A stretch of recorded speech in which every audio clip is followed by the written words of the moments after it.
Hello and welcome to episode 2 of the Production Bytes series. I'm your host, Veranova, and today I'm going to talk about EQ.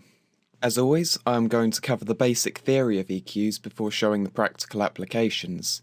So to start off, an EQ or equalizer is a staple effect used by audio engineers to change the frequency balance of an audio recording.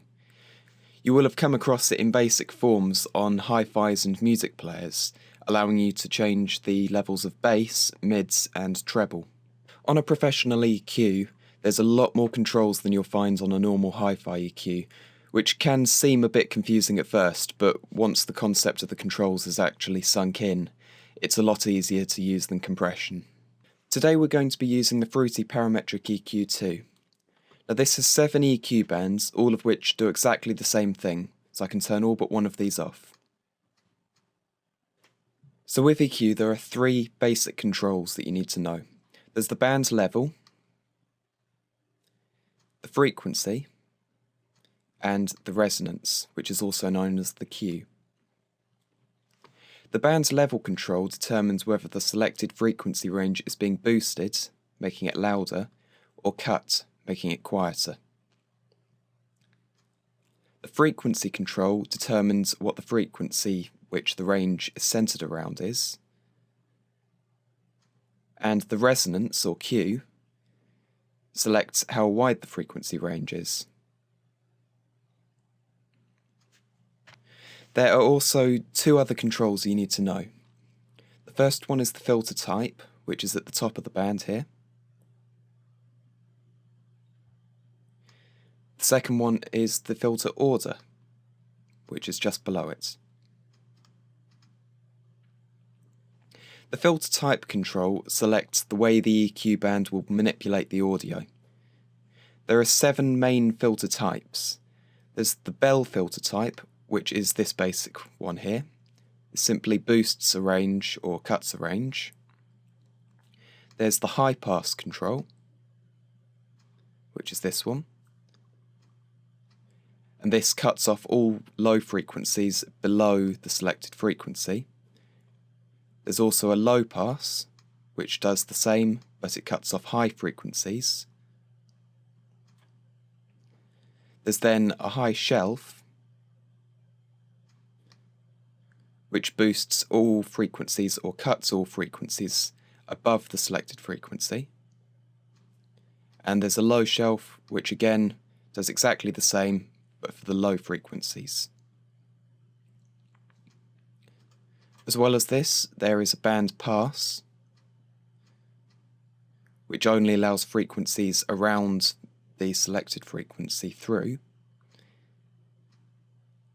And there's a band stop, which again does exactly the opposite, and it just cuts frequencies around the selected frequency. Finally, the filter order control determines how steep these filters' curves are. This is most noticeable with a high pass or low pass filter, and a high order will result in a sharp cutoff, and a low order will result in quite a shallow one.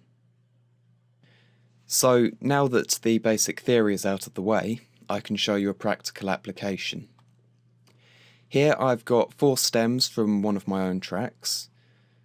They've all been compressed already, but I've taken off all of the EQ processing on them. We'll all go down in style as our gates are torn by tidal waves. My tears were minor tears. So as you can hear, it does sound alright, but it could sound a lot better. So what I'm going to do is I'm going to EQ these 4 tracks so that they slot together a lot better. When you're mixing, it's often easier just to solo a couple of tracks at a time and slowly add in more tracks as you've EQ'd them. So I'll start with the bass and guitars, and I'll just bring up the EQs. These have actually got frequency analyzers inside the EQs, which can help especially when you're working in the bass range because you don't always hear exactly what's going on.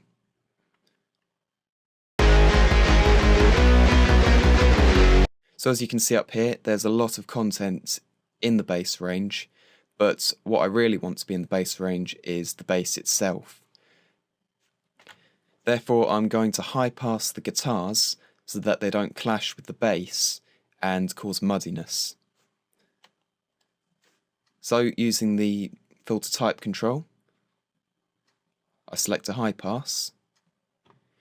This is quite a shallow curb at the minute, but if I turn up the resonance control a little bit and then set the filter order so it's a lot sharper, I can just cut off the very low frequencies without affecting what I want to keep in the guitar.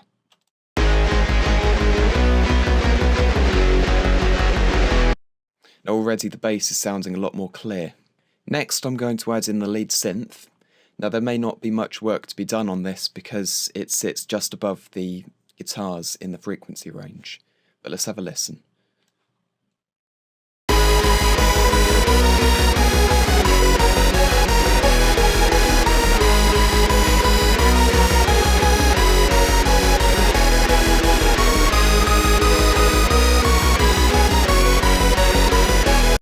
Okay, so there's nothing audibly wrong, but what I can see on the analyzer is there's some flashing in the low range. Now all that means is there is a little bit of noise, so again I'll just high pass it so that it doesn't clash with the bass. Especially when you've got a busy mix, if there's noise in the low end on all of your tracks, it can build up and it will cause a muddy mix.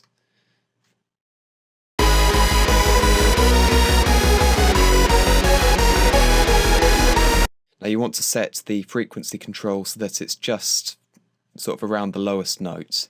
You don't want to be cutting off the first harmonic, which you can see on the analyzer here. Because that would make the sound really thin. I'll just show you what will happen.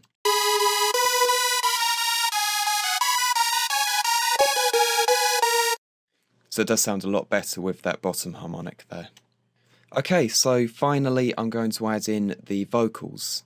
Now this was where the main problem was, they were getting lost in the mix a bit. And something that can help work out what's clashing with them is just by turning off tracks individually until you can hear it more clearly.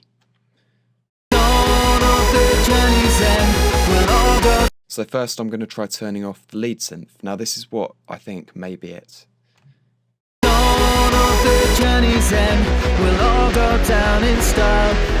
Okay, so you can hear the vocals immediately just pop out. So what I'll do is I'm going to open up an EQ on the master track, which everything is going through. I'll just close down some of these windows. And I'm going to set one of its bands to a band pass. I'll also make the band a bit steeper by tweaking the filter order. So now what I can do is I can run this up the frequency range and I can use my ears to work out what's clashing and what frequency range I should be tweaking on the lead synth. We'll all go down in style as our gates are torn by my tears were minor tears.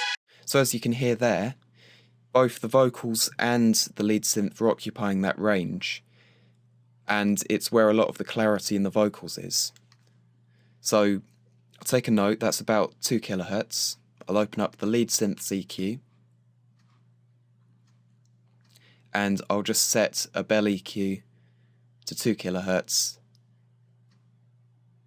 Cut it by a little bit, and you should really be using your ears for this, so I'll play it and I'll tweak that myself.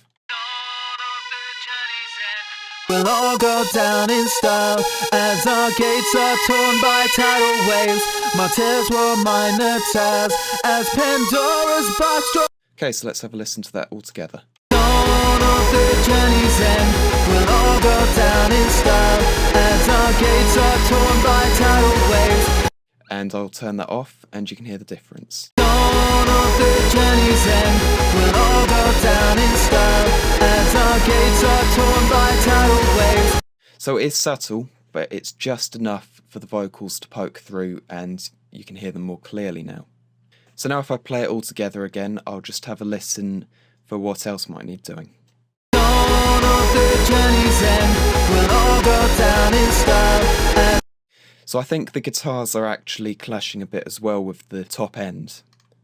So I'll turn on my band pass filter again on the master channel, and I'll just sweep this up and have a listen for what sounds a bit messy.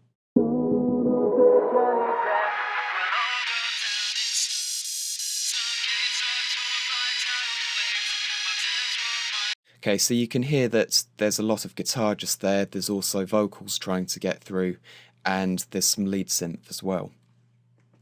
Now the guitar isn't really in this mix to fill out the top end, it's here to fill out the frequencies in the mids and lower mids, whereas the lead synth and vocals mainly sit in the top end. So what I'll do is I'll get my guitar's EQ, and I'll take band 7, which is by default set to a high shelf, and I'll just take off some of the top end with it. We'll all go down in style as our gates are torn by tidal waves. My tears were minor tears as Pandora's box draws close.